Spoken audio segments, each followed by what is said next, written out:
ঈদের আগে সপ্তাহে বাজার পরিস্থিতি নিয়ে আরো জানাতে চট্টগ্রাম থেকে যুক্ত হয়েছেন সহকর্মী অনুপম শীল। অনুপম, আর কদিন বাদেই ঈদ, নিত্যপণ্যের বাজারে তারতম্য কেমন দেখছেন দাম দরে? নগদের কাছে সব গ্রাহকই প্রিয়, তাই তো সারা দেশে ক্যাশ আউট চার্জ সবচেয়ে কম। আমরা এখন আছি চট্টগ্রামের কাজীরদেউরি বাজারে। যদিও এখনো সব দোকান খোলেনি, তবে কিছু কিছু দোকান খুলেছে, বিশেষ করে সবজির দোকানগুলো খুলেছে। আমরা এখনো পর্যন্ত যেটি দেখছি যে এই সপ্তাহ কিন্তু সবজির বাজার বেশ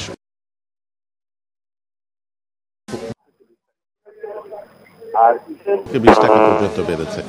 আর ঈদের যে প্রয়োজনীয় পণ্যগুলো আছে, বিশেষ করে পেঁয়াজ, রসুন, আদা। পেঁয়াজ বিক্রি হচ্ছে প্রতি কেজি 85 টাকায়, রসুন 210 টাকা থেকে 220 টাকা, আদা একটু দাম বেশি, অর্থাৎ আদা 250 টাকা। এই বছর আমরা দেখছি যে গত প্রায় 2 থেকে আড়াই মাস ধরেই আদার এই ঊর্ধ্বমুখী প্রবণতা চলছে। কারণ হিসেবে আসলে বিক্রেতারা যেটি বলছেন যে মূলত এবছর চীন ছাড়া অন্যান্য উৎস থেকে আদা পাওয়া যাচ্ছে না, অর্থাৎ বিশেষ করে অন্যান্য যে মায়ানমার, ফিলিপাইন, ভিয়েতনাম এই ধরনের এলাকা যে দেশ থেকে যে আদা আসে এবার সেটি নেই।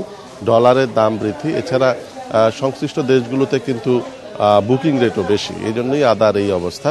তবে এর বাইরে আমরা যেটি দেখছি যে মাছ এবং মাছের বাজারও কিছুটা চড়া, যেহেতু বিশেষ করে সামুদ্রিক মাছ, যেহেতু সমুদ্রে 65 দিনের মাছ ধরার উপর একটি নিষেধাজ্ঞা চলছে।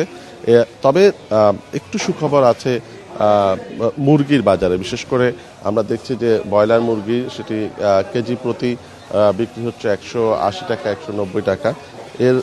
এছাড়া দেশি মুরগি 330, সোনালী মুরগি 330 টাকা এবং দেশি মুরগি 620 টাকা থেকে 650 টাকায় বিক্রি হচ্ছে। তবে এই বাজারে যে বিশেষ করে সবজির যে ঊর্ধ্বমুখী প্রবণতা, সেটি আগামী হয়তো ঈদের আগে সে ঠিক হচ্ছে না, কারণ সবজির বাজারে যেহেতু ঝড় বৃষ্টির কারণে ক্ষেতে সবজি নষ্ট হয়েছে, সরবরাহ কম, পাশাপাশি পরিবহন খরচটাও বেড়েছে।